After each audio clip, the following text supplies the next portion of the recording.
Sir ఈ brooding సంబంధించి అత్యంత కీలకమైంది. ఎందుకంటే రైతులు బ్రూడింగ్ చేసుకునే క్రమంలో ఏమాత్రం ఫెయిల్ అయినా చాలా నష్టపోవాల్సి వస్తుంది. సో ఈ క్రమంలో బ్రూడింగ్ అంటే ఏంటి, అసలు బ్రూడింగ్ చేసేటప్పుడు ఎలాంటి జాగ్రత్తలు తీసుకోవాలి?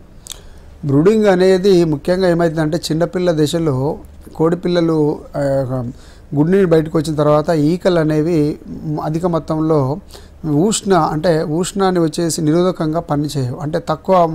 సో ముఖ్యంగా ఈ యొక్క వాతావరణంలో ఉన్నటువంటి చలి తీవ్రతకు గురై ముఖ్యంగా చనిపోవడానికి అవకాశం ఉంటుంది. కనుక తగినటువంటి ఉష్ణోగ్రత అనేది చిన్నపిల్ల దశలో ఇవ్వాల్సి ఉంటుంది.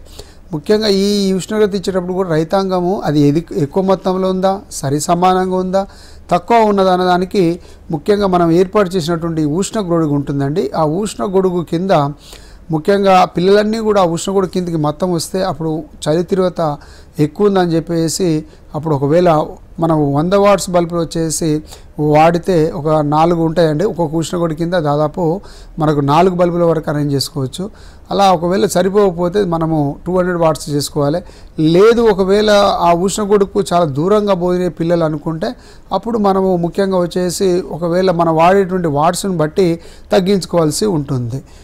అదే మొత్తం కూడా ఉష్ణగొడుగు కింద చుట్టుపక్కల మొత్తం కూడా సరి సమానంగా విస్తరించినట్లయితే కోడిపిల్లలు ఉష్ణోగ్రత అనేది సరి సమానంగా ఉన్నదని చెప్పేసి రైతాంగం తెలుసుకొని ముఖ్యంగా ఈ చిన్నపిల్ల దశలో ఉష్ణోగ్రత అనేది అంటే బ్రూడింగ్ అనేది అంటే సరి అయినటువంటి ఉష్ణోగ్రత అనేది పిల్లలకు ఇవ్వవలసినటువంటి అవసరత ఉన్నది. ముఖ్యంగా ఈ ఉష్ణోగ్రత అనేది ఎట్లా అంటే మొదటి వారంలో వచ్చేసి 95 డిగ్రీల ఫారెన్హీట్ ఇవ్వాల్సి వస్తుంది.